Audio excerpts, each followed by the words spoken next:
Love Over Gold. Love Over Gold.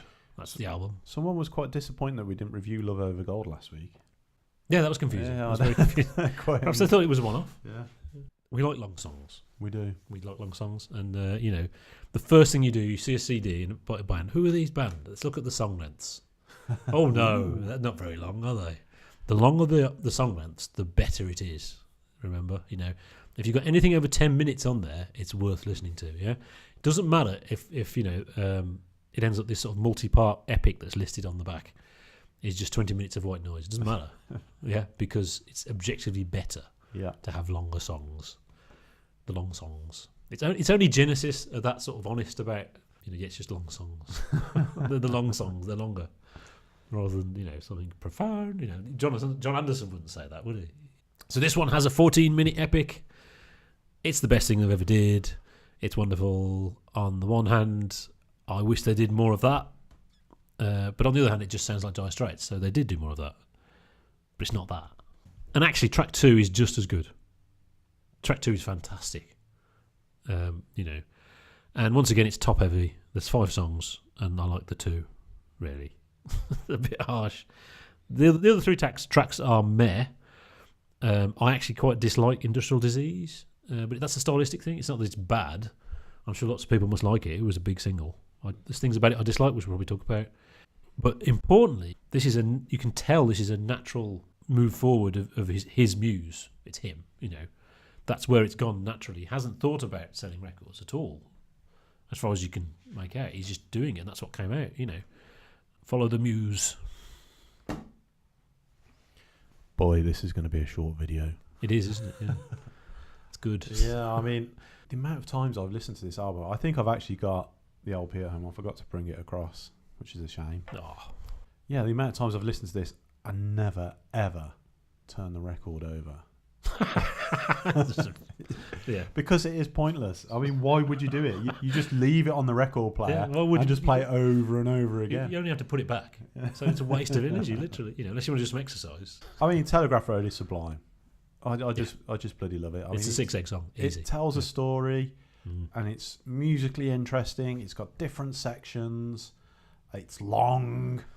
And it's got sort of like a great sort of instrumental section, and his voice seems perfect for telling that story, sort of thing. It is a work of perfection. And Private Investigations, which we made fun of last week, actually, but it's just awesome. It is fantastic. I seem to remember actually on the LP. Yeah, that's what I remember on the LP. That. Oh yeah, it's very 80s, isn't it? At the time, that would have looked wow. It's like smoke, but there's like computer things on there. But it's nice to know what that was from, actually, from nerds like us. And you say, I mean, that this is a natural thing from Martin Knopfler, but I get the sense that actually tracks 3, 4, and 5 are what floats his boat. Yes, I think there are reasons for this. Yeah, automatically I compare this to "Wish You Were Here." Yeah, this is "Wish You Were Here." I hear a Shine On. In Telegraph Road. Yeah, and yet, would he be listening to Pink Floyd? I don't think so. No, he'd be listening to rockabilly and all that kind of Dylan stuff. And yeah. Only the main difference is the so-called filler on "Wish You Were Here," which isn't really filler. But you've got "Shine On" and "Wish You Were Here," and then the other tracks. The other track, which are good tracks. Yeah. Well, I mean, "Have a Cigar" is not the best Pink Floyd song ever. No. But it's good enough, isn't it? Yeah, and it is Pigs. Pigs is the same. But on it's the whole. Yeah. This doesn't have a whole. No, it doesn't. And it is because, I mean, if anything, it demonstrates the genius of bookending "Wish You Were Here" with "Shine On," sort of thing. Yeah, he recognised. Otherwise, it's going to go. Yeah, and they didn't do that on here. You just had one side of awesomeness, the other side, and one side that you could put your coffee on. You wouldn't lose anything. Yeah, on one side of the record you got the circle of the coffee things. The other side is shining, keep it clean. Improvement on the cover, although not great. It's an album cover. Yeah. Some lightning. I mean, it is kind of intriguing, the lightning. It does draw the eye. It's nothing really. That's a funny colour. Yeah. Big album from my childhood. Half of it. Half of it, yeah. Although reviewing it, I didn't get that sense of nostalgia that I have on other albums we've sort of reviewed. So Metallica, Master of Puppets, it took me straight back to those early sort of rocky years. So that's already there. Yeah. That's what it is, isn't it? Yeah. And the Metallica had gone away and come back. Yeah. This is on Vertigo, which is quite funny. Yeah, I thought that. Vertigo Swirl. Makes me think of Sabbath, and Yeah, it makes me think of the Sabbath. Black Album as well. Exactly what it makes me think of. So yeah, I mean, it is an 80s album, Yeah. and therefore should be 1982. celebrated. What was in 1982? Yeah. Spandau Ballet, probably, and Asia was 82. So yeah, definitely want to be celebrated. Just accept before you listen to it that you're not gonna get anything from tracks 3, 4, and 5, Yeah. and just revel in the awesomeness of Yeah. 1 and 2. And that's fine. But Yeah. and it's funny, really, in the iTunes generation. Do you see how old I am? That people will, that you can't do that. Yeah, Because just nobody would ever buy those 3 tracks. well, exactly. I expect you would. The track Telegraph Road would be 99p, as would Industrial Disease. You may as well pay £2 and get an album worth listening to. Actually, that goes back to the making it multi-part. Of course, remember in the court, it's multi-part because they get royalties per song. Yeah, So if they write a big song, you want all the more royalties, don't you, for all the bits? that makes sense. But yeah, the Shine On parallel.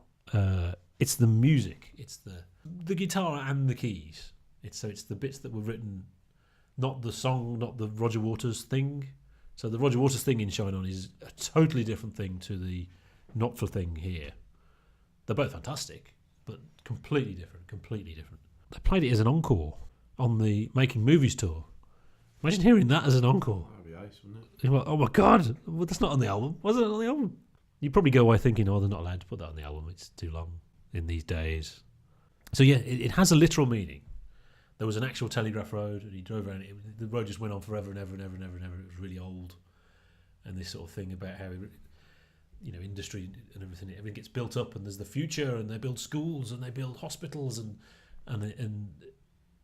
it just grinds down, and decay, and all that stuff, and industrial disease. And that's a good story, but I think it's about hopes and dreams and the bright future generally, and the disappointment. Not bad. It's not like life has fallen apart. It's just the melancholy of I'm nearly 40 now. And you don't have to be nearly 40 to feel that and that's what it is. It's very melancholic. It's not like remember when your childhood.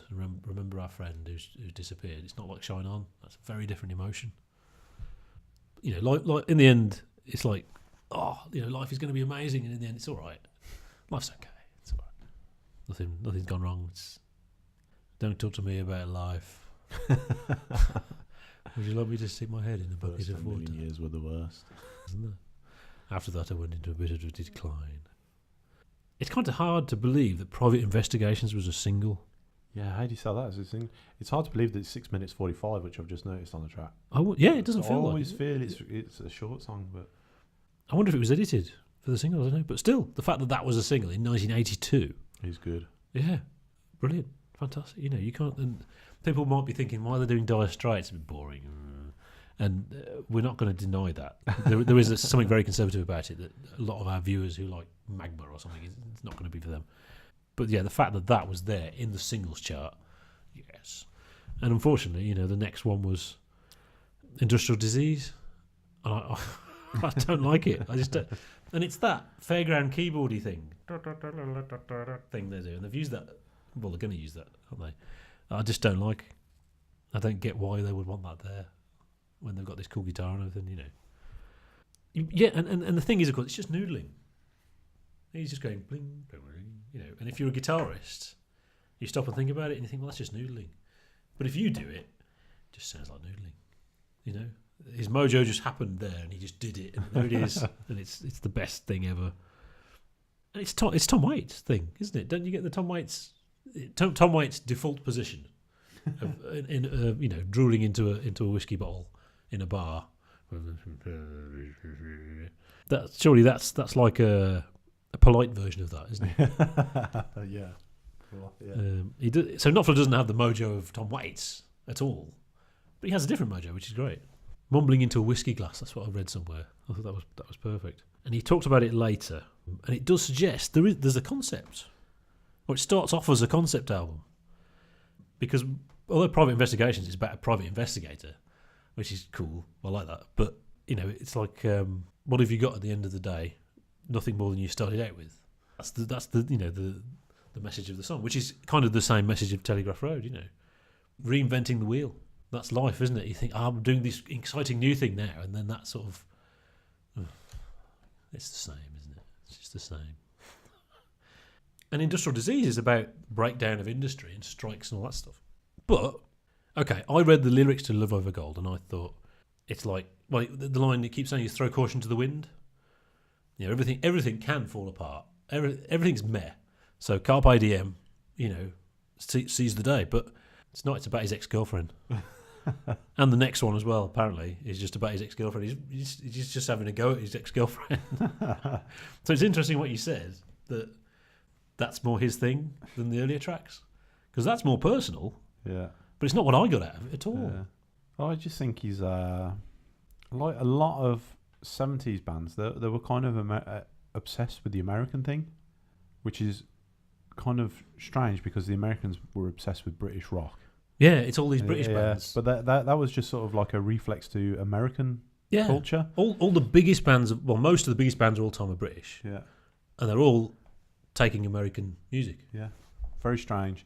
And this is that, but it's more overt than that. The sort of the Telegraph Road and a Private Investigator is very American, typically American sort of thing. And what he went on to after Dire Straits is supremely American and supremely boring. Well, very very conservative because, like we said, that's where he's coming from, really. And I would probably see more 3, 4, and 5 in that. Yeah, and on their other albums. Yeah. Tracks 3, 4, and 5 sound like the stuff on their other albums. So yeah, egging is almost impossible because you've got tracks 1 and 2 are 6 eggs. They are 6 eggs. I think 3, 4, and 5. Well, no, 3 I dislike. So it's 1 egg or whatever it is. But the tracks 4 and 5 are 3 eggs. They're not that bad. But I think I said that last week, but it was like 1 egg down. So what did I give it overall? 3 eggs. Yeah, I think so. So this would have to be 4 eggs. Yeah, I would say 4. Yeah. Which is a damn shame. It is. But if you had, or maybe, if you had Telegraph Road bookend in it, you wouldn't think that. No, we would have a completely different approach to it. Yeah. I mean, it is also sort of kind of reflective of modern music. There was a time where albums, we talked about the 90s getting longer, and there would be a couple of songs on there to sell the album sort of thing. Yeah, and a load of filler. Boring. And it's just getting through a whole album is like, oh god. Yeah. So maybe this is a little bit of that. Maybe he knows that, so he's put the 2 good albums on one side because he knows you're not going to listen to the other ones. Yeah. But I mean, you have to remember they'd already written Telegraph Road. So when he came to start writing songs for the new album, they got the new guitarist in to come and play on it because they wrote the other stuff. Meh. But I mean, it's probably slightly better than most of making movies, I think. Yeah. So it's just relative, isn't it? Yeah. Might give it 4 eggs. It is better. Yeah. So. Yeah. Right, the big one next week. It's one of the biggest selling albums of all time. I don't know what the total is or what number it is in the list. But it sold lots. Means Martin Knopfler could effectively retire. Yeah. Basically. Yeah.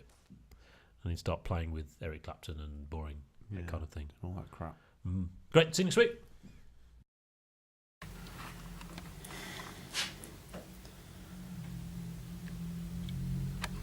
Ta-da!